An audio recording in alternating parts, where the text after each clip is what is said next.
हाँ जी, a very good evening to one and all. Semester 4 macro में आपका एक टॉपिक है यूनिट 3 ओपन इकोनॉमी, उसी का एक ये पार्ट है। कई बार दिक्कतें आती हैं यहाँ पे किसी ना किसी को। CIAM की फुल फॉर्म क्या, पहले तो ये नहीं पता होती। Covered interest arbitrage margin. तो पेपर में आपसे ना कई बार न्यूमेरिकल इसका पूछ सकता है, कहेगा फाइंड या बोलेगा write down the equation of CIAM, covered interest arbitrage margin. तो कैसे निकालेंगे ये इक्वेशन? बड़ा सिंपल इसका रास्ता है, I minus I star divided by 1 plus I star minus F R minus S R upon S are.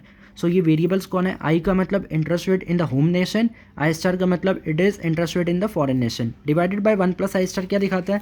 1 plus I star represents the weighting factor. बस ये नाम पता होना चाहिए कि इस टर्म को वेटिंग फैक्टर बोलते हैं, बस इससे ज़्यादा हमारा कोई लेना देना नहीं है। और इसको फिर आप सॉल्व कर देना। फॉरवर्ड रेट भी आपको पता होगा एग्जाम में, स्पॉट रेट भी गिवन होगा, होम इंटरेस्ट रेट भी पता होगा, फॉरेन भी पता होगा। So this is your equation first thing. Second pointer जो यहाँ पे आपका बन सकता है दैट इज़, अगर मैं बोलता हूँ यूएसए का इंटरेस्ट रेट ज़्यादा है एज़ कम्पेयर टू भारत, तब क्या लगेगा? Forward discount on the foreign currency. तब ऐसे सिनेरियो को क्या बोला जाता है? Forward discount on foreign currency. Third thing जो यहाँ पे आ सकती है, इसका वाइसा वर्सा, भारत में इंटरेस्ट रेट ज़्यादा है, फॉरेन में इंटरेस्ट रेट कम है, या यूएसए में इंटरेस्ट रेट कम है, तब हम क्या बोलते हैं? There is forward premium. Fourth thing, now forward discount या फॉरवर्ड प्रीमियम पे I can comment in two ways. पहला रास्ता क्या है? इंटरेस्ट रेट वाला। इकोनॉमिक्स है ना, तो गेम ऑफ ऑप्शंस है। तो पहला रास्ता हो गया इंटरेस्ट रेट कंपेयर के मुकाबले, दूसरा रास्ता हो गया by comparing spot rate and forward rate. अगर आपका स्पॉट रेट फॉरवर्ड रेट से ज़्यादा है तब भी फॉरवर्ड डिस्काउंट, और अगर आपका स्पॉट रेट फॉरवर्ड इसके मुकाबले कम है, फॉरवर्ड रेट के मुकाबले, then there will be forward premium on the foreign currency. तो इस बात का ख्याल रखना, या तो इंटरेस्ट रेट के कॉन्टेक्स्ट में बता दो, या स्पॉट रेट और फॉरवर्ड रेट को कंपेयर करके भी आप बता सकते हो। जो बड़ा होगा, स्पॉट रेट बड़ा है तो फॉरवर्ड डिस्काउंट है, कम है तो फॉरवर्ड प्रीमियम है। देन नेक्स्ट इसी का डायग्रामेटिक प्रेजेंटेशन। तो पहला क्वेश्चन एग्जामिनर आपसे पूछ सकता है इक्वेशन ऑफ CIAM, दूसरा इसके ऊपर कमेंट करने को बोल सकता है। थर्ड क्वेश्चन जो यहाँ पे आ सकता है वो आ सकता है विद रिस्पेक्ट टू डायग्राम। जैसे कि ये हमारी CIAP लाइन है, आपकी जो रीडिंग है ना उसमें इसको बहुत अच्छे से डिफाइन किया CIAP को। CIAP की फुल फॉर्म क्या है? Covered interest arbitrage parity. कहता है आपकी रीडिंग वाला, the solid diagonal line is known as या इज़ रिप्रेजेंटेड एज CIAP। तो यहाँ पे मैंने प्लॉट कर दिया interest rate differential, I minus I star को हम क्या बोलते हैं? Interest rate differential.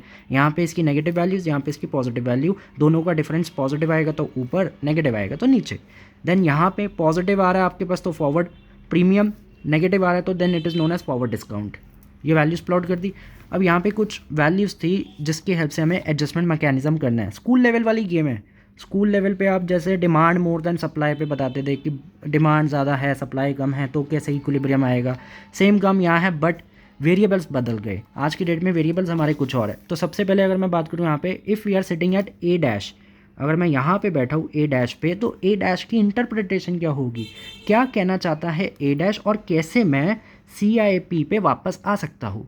तो हमने कहा भाई देखो, जब ए डैश पे हम बैठे हैं ना तो पैसा बाहर जाएगा, भारत से पैसा बाहर जा रहा है, जिसका इफ़ेक्ट क्या निकलेगा? इफ़ेक्ट ये निकलेगा आपका जो इंटरेस्ट डिफरेंशियल है ना, rather I should say positive interest differential, that will increase. मतलब I minus I star is a positive number. Let us suppose ये 4 है, ये 2 है, तो 2% रह गया, पॉजिटिव आ रहा है आंसर। ये 6 हो गया, तो 6 में से 2 गए कितना? 4%, बढ़ रहा है ना।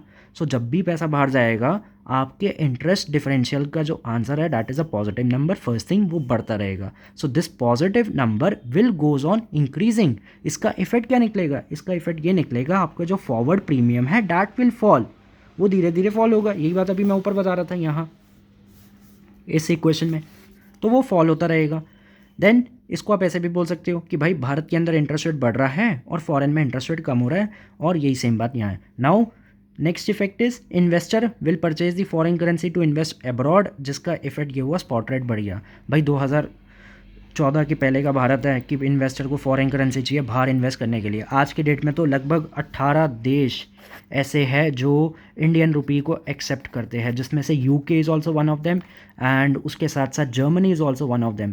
तो बहुत इंपॉर्टेंट देश है जहाँ पे आप INR में ट्रेड कर सकते हो, पहले ऐसा नहीं होता था। सो दिस इज़ नया भारत।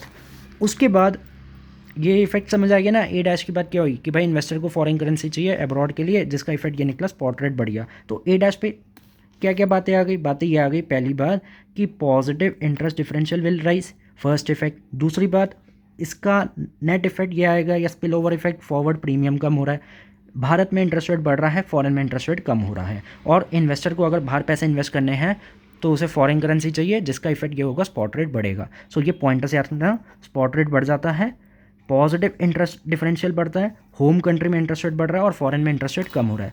और यही बात फिर हम यहाँ से वापस आ जाएंगे अपनी इस लाइन पे। देन नेक्स्ट पॉइंट इज, अगर बात की जाए एट बी तो क्या होगा, बी पे भी पॉजिटिव इंटरेस्ट डिफरेंशियल है, चाहो तो जी चेक कर लो, देखो ये रहा पॉजिटिव इंटरेस्ट डिफरेंशियल है। मेरे को यहाँ पे आना है वापस अपनी इस पैरिटी लाइन पे, चाहे आप बी पे बैठे हो या बी डैश पे बैठे हो, दोनों का इफेक्ट सेम ही है। सो जब मैं बी पे हूँ या मैं बी डैश पे हूँ, फ़र्क बस इतना है, here at B I am saying interest differential is positive and that is more than forward premium, but at B dash I am saying it is negative interest differential and it is less than forward discount on foreign currency। बस ये बात का ख्याल रखना, जब B पे हो तो positive interest differential is more than forward premium, इस ये वैल्यू ज़्यादा है एज़ कम्पेयर टू दिस। यहाँ पे हो तो वाइस वर्सा, फॉरवर्ड डिस्काउंट ज़्यादा है नेगेटिव इंटरेस्ट डिफरेंशियल के मुकाबले। सो अगेन सेम, इसकी इंटरप्रिटेशन क्या निकलेगी, this means now we are paying the foreigners to invest in the home country, जिससे आपका आर्बिट्राज इन्फ्लो होगा एंड धीरे धीरे जो आपका नेट गेन है वो कम होता रहेगा और आप वापस अपनी CIP वाली लाइन पे आ जाएंगे। So this point is important and this is the interpretation either for the B और एट द बी डैश। तो चाहे बी पे हो या बी डैश पे हो, दोनों पे सेम ये आपको इफेक्ट लिखना है बस।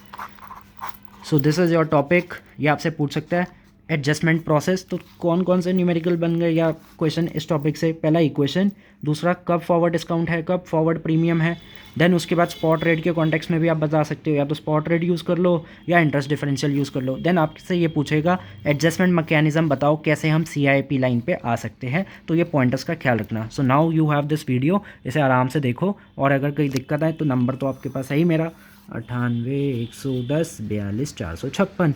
भाई इंग्लिश में बोल देता हूँ, किसी को हिंदी में अगर दिक्कत है 9811042456। ठीक है जी, तो कोई भी अगर आपकी डाउट है तो व्हाट्सएप पे आप पूछ सकते हो। Okay, thank you so much.